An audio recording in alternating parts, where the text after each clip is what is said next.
শেখ হাসিনা পাহাড়ের মতো কষ্ট নিয়েও হিমালয়ের মতো মনোবল অটুট রেখেছেন। আওয়ামী লীগ তার হাতকে শক্তিশালী করতে সদা প্রস্তুত বলে নেতাকর্মীদের মনোবল না হারানোর আহ্বান জানিয়েছেন দলটির সভাপতিমণ্ডলীর সদস্য জাহাঙ্গীর কবির নানক। শনিবার দুপুরে নেতাকর্মীদের উদ্দেশ্যে গণমাধ্যমকে দেয়া এক বিবৃতিতে তিনি এসব কথা বলেন।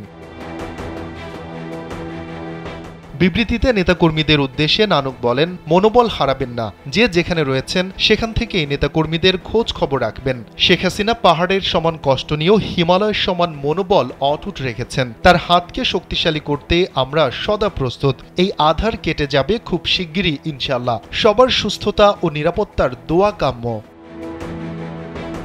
স্যান্ডেলিনা সো, রূপচর্চায় আভিজাত্য। বিবৃতির শেষাংশে বিশেষ দ্রষ্টব্যে তিনি বলেন, গেল ১ জুলাই থেকে এই পর্যন্ত আওয়ামী লীগের যেসব নেতাকর্মী শুভানুধ্যায়ী সমর্থককে হত্যা করা হয়েছে এবং যাদের বাড়িঘর, ব্যবসা প্রতিষ্ঠান লুটপাট ও আগুন দিয়েছে তাদের তালিকা সহ গ্রেফতারকৃতদের তালিকা অতি সত্বর তৈরি করে নিজের কাছে রাখুন এবং এই হোয়াটসঅ্যাপে পাঠিয়ে দিন। জনমত সৃষ্টির জন্য কাজ করুন।